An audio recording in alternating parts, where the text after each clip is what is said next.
Today's beta is filtered with crazy hard-hitting champions. We all know the name. We have Terrace, Rhodos. I mean, the list goes on. We have Georgia, Trunda, Hefrak. I can sit here for 15 minutes. Don't make me do it. 15 minutes listing the champion names of crazy damage dealers. But there's a way to beat them. And it's not with using Harima. It's not with using Necrit, Ultimate, Death Knight. Yes, those are specific synergy counters, but there's a topic that I want to talk about here today that's going to benefit pretty much anyone who not even cares about Arena, but wants a good Great Hall, or you're competitive in the Arena. And that is going to be partially about effective HP and survivability across the board. With these tips, you are going to be in a much better spot, building all of your champions the proper way to survive anyone you come across in a player versus player setting. So, we have a lot to talk about. Let's get it.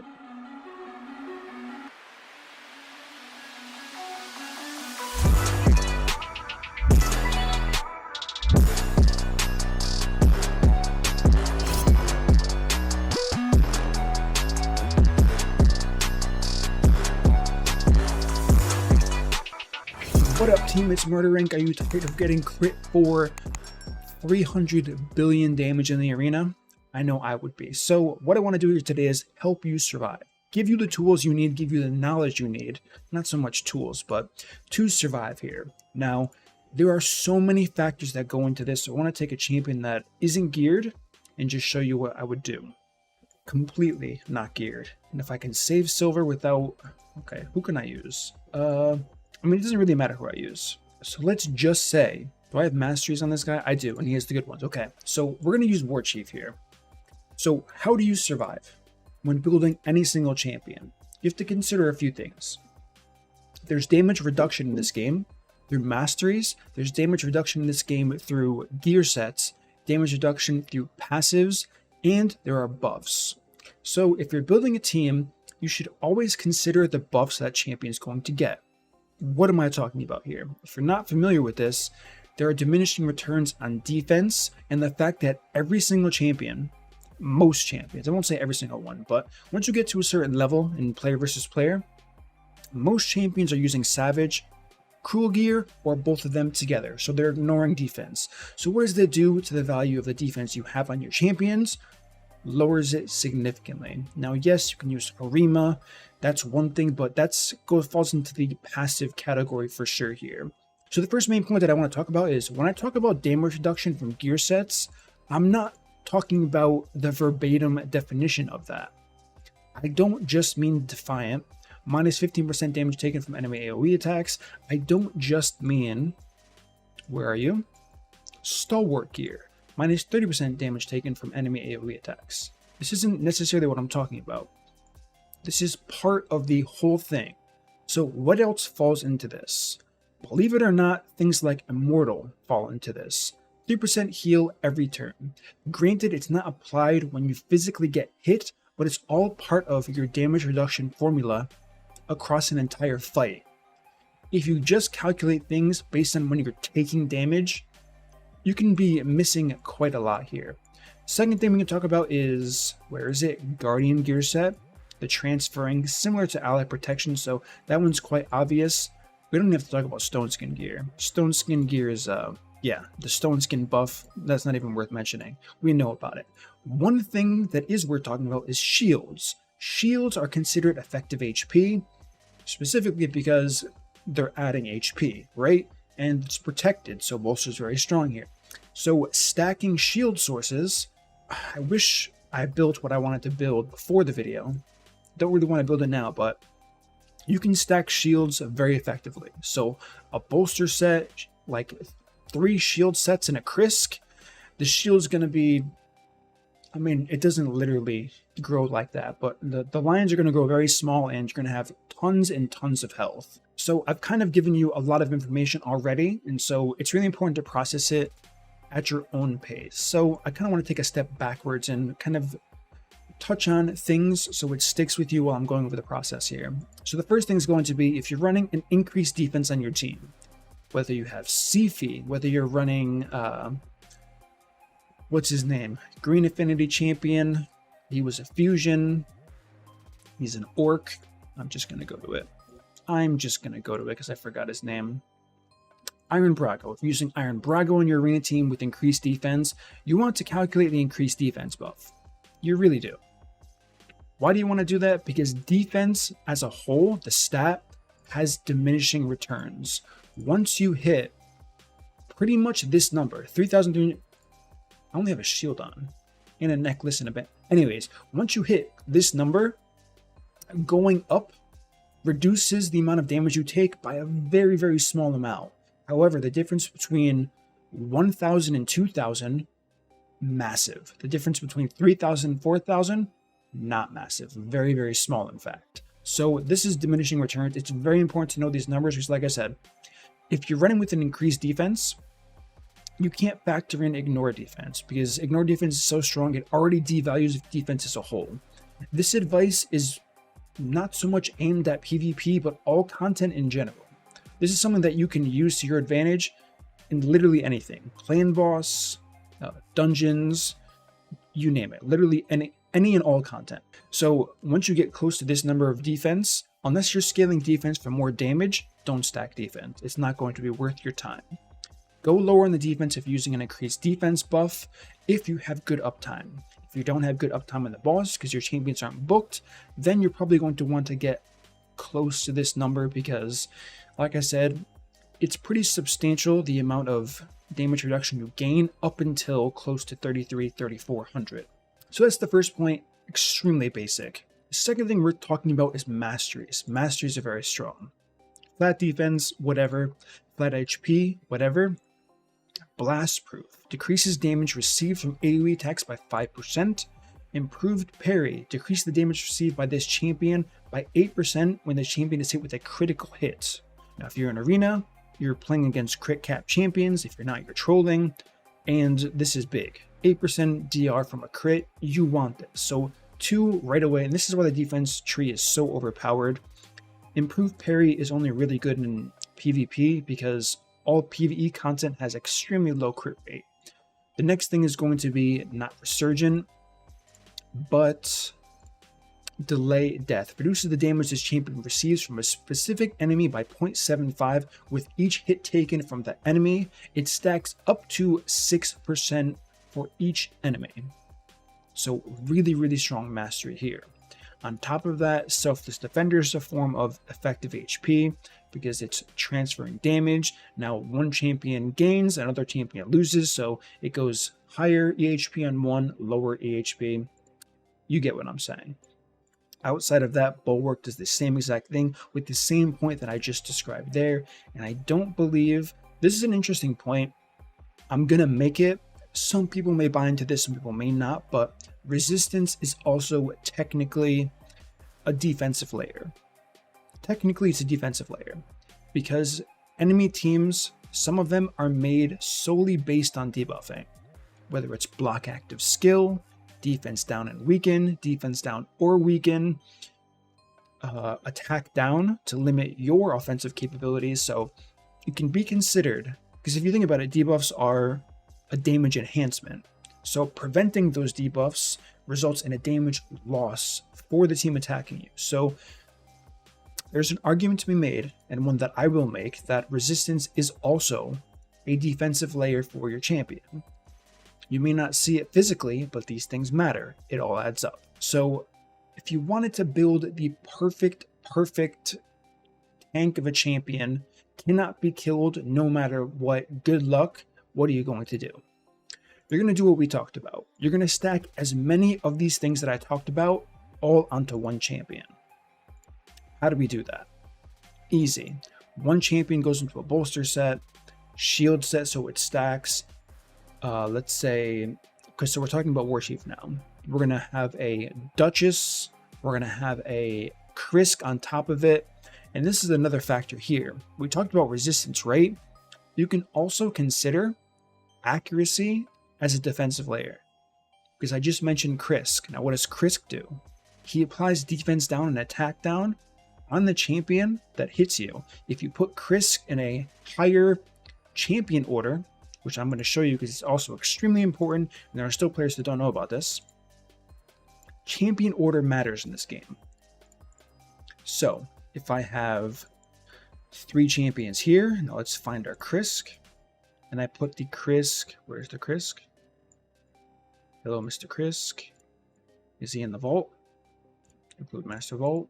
He was in the vault. Okay. If I put the Krisk here, it's going to hit Roshkard and both Geomancers without the defense down and attack down. And then it's going to apply on the last hit, because this is why it matters. There's no such thing as an AoE skill in the game. Murder, what do you mean? Of course there is. It's called an AoE, but what it is 4 single hits in order of the champions. So an AoE is going to hit 1, 2, 3, 4, and it's going to apply effects how you see it. Now, in my opinion, this is kind of bad design, but it's quite interesting once it was figured out. It should be, it's an AoE and it procs passives, whatever, as soon as it hits, but I guess you can do some customization. So why is it not the greatest? Because no one's running Krisk lead. Because why? He has no aura. This is why I think it's kind of stupid. So I'm pretty sure this is slot. Actually, I don't remember. How do you find out what slot's which? You start putting them in. So it should go in order 1, 2, 3, 4, because the game auto sorts it. So Krisk is almost always going to be in the second slot, which means the first champion has to be pretty tanky and will not have the defensive layer that Krisk offers with accuracy, which was the main point, from added to their overall equation. Very important information. Small things like this can literally make the difference between you being in silver or in gold, whether we're talking live arena, 3v3, that's it for now, but live arena, 3v3, or classic arena, you can literally move up an entire rank level just by having a good grasp on the defensive layers, effective HP, all of this good stuff. So we talked about that. That's my kind of argument for placement of champions, as well as buffs, debuffs with resistance and accuracy. So that was kind of a lot. This video is going to be a lot to process. I get that.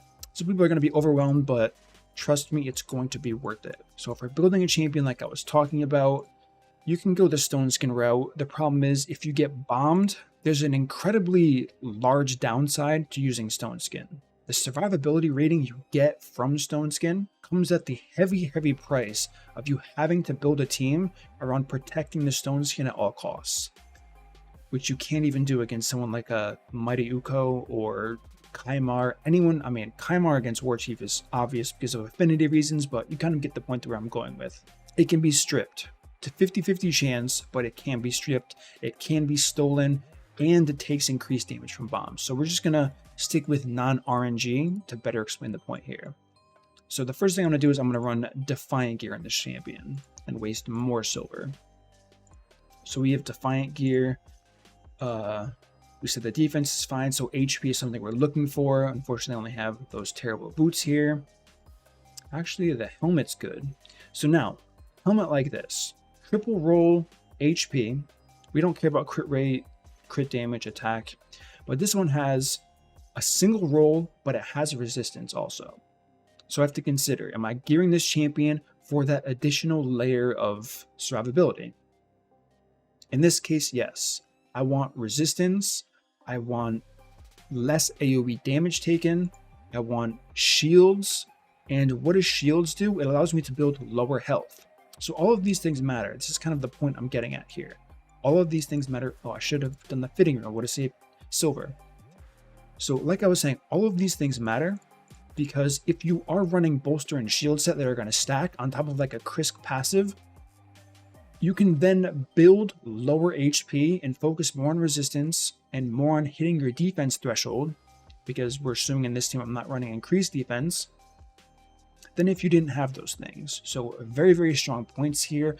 And with this being said, let's go ahead and finish off the build here. So we're running Defiant Gear on top of Stalwart. On top of Stalwart, which is going to be good.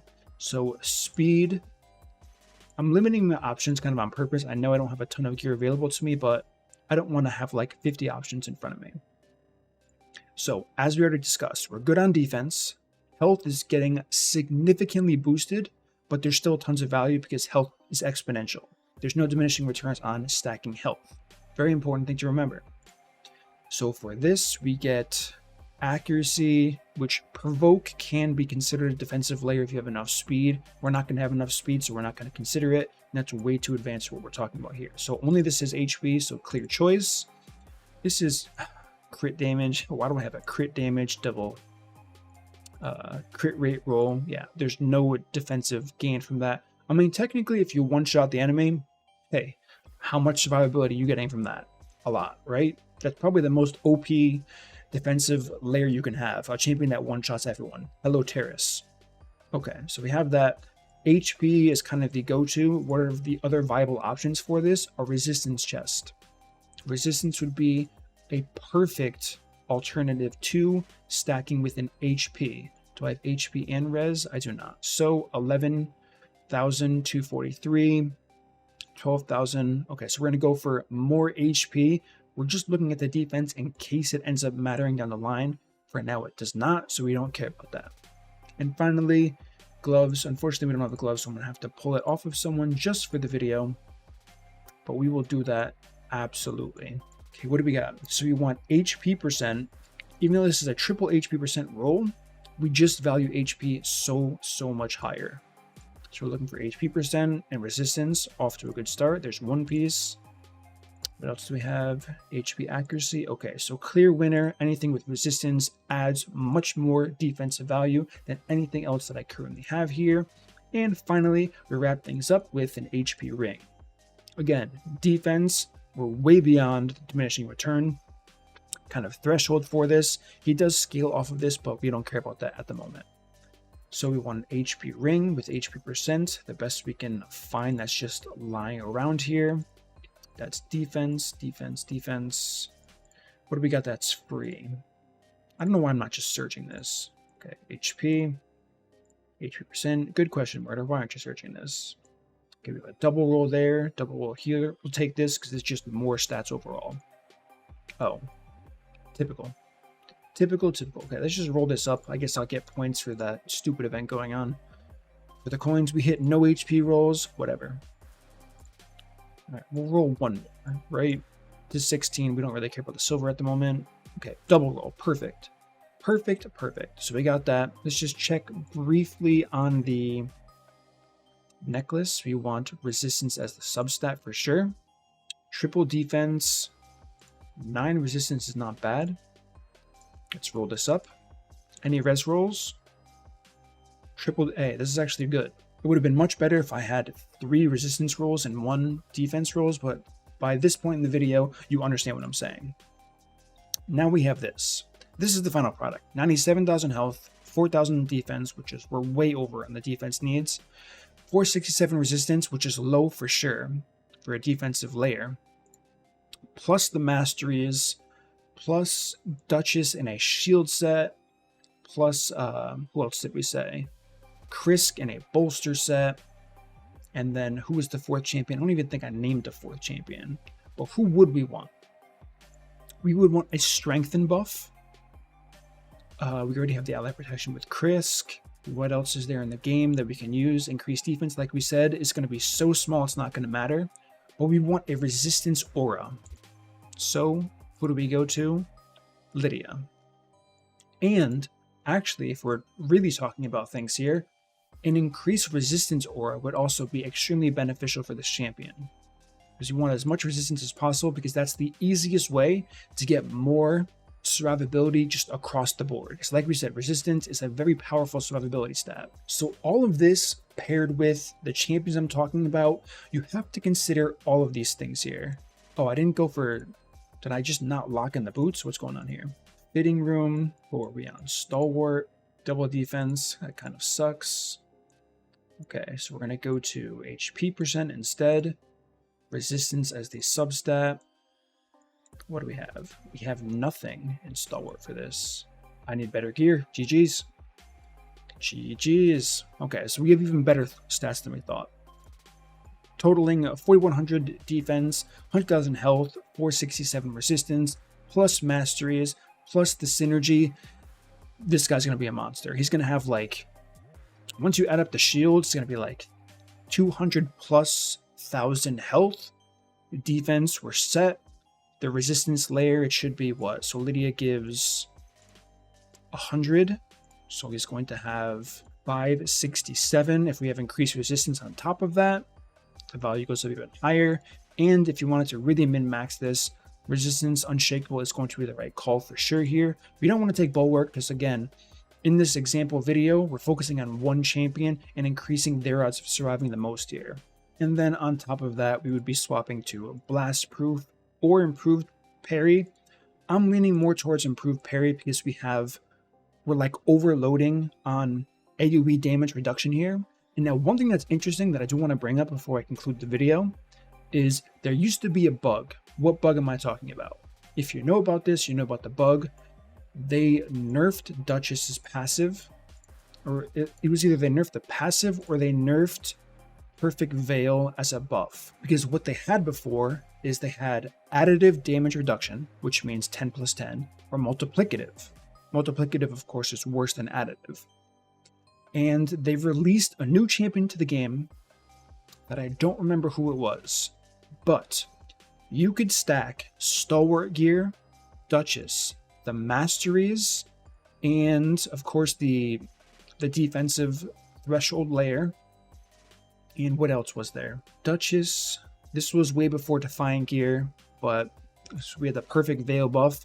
Basically, so what I did was, oh, in Norog, we had Norog as well, which was kind of a double-edged sword because Perfect Veil is worse than Norog's passive, so we had to forego using the Perfect Veil to use Norog instead because there was no better option, but it did work with the Ethereal Waves passive. They both worked together here, and we were in the clan boss. Listen to how hilarious this is. I think I have a video somewhere. It's going to take me way too long to find it, but we went into the clan boss, Ultra Nightmare, with a Dracomorph in the team I'm talking about. This was like 2 years ago. I was getting hit for, listen to this, 70 damage AoEs. 70, not 700, not 7,000, 70 damage. And this wasn't even the first wave. We're talking like round 20 something, and I was getting hit for 70 damage. Think about all that scaling and to be hit for 70 damage. And there was one thing I was missing that I couldn't fit in the 5-man team that would have made it so I would have taken 0 damage, which is why they ended up nerfing Duchess's passive, buffing Perfect Veil. They swapped around a few additive multiplicative multipliers, and they made it impossible to have 100% damage reduction, because it was possible before. So with that, we're going to conclude the video here. Hopefully this helps you. There was a ton of information. I get that. This is probably going to be a hard video to get through because it is so much information. This isn't something you have to like note down. You don't really need the math behind it. These are just things you need to be thinking in the back of your head when you're building champions. Now you can use this site to automate this. To my knowledge, based on what I've seen from takeovers of people who have used like optimizers to build their champions, they don't quite have it down yet. They don't quite have it down. They have like an effective health way to gear it, but they don't have the whole package. Resistance, accuracy, synergy, all of these things, they just don't have it because it's too hard, right? It is too hard. You would need the personal touch to do this, which is one benefit of knowledge like this. So that's going to conclude this video. Probably going to have to rewatch it unless you retained all of that, and I would be very impressed because this took me 2.5, 3 years to like memorize and get down and be able to apply across all of my teams. I don't really showcase it in builds and in videos of teams that I make, but everything I just talked about are things that I think about when I'm building a team. I just don't have to like keep in the front of my head because I've been doing this for such a long time. But very important, it will lead to your success. You'll have an easier time knowing all of this, and that concludes the video. Let me know if I missed something. Give me your thoughts and feedback on this. Happy hunting, and I will see you all in the next upload.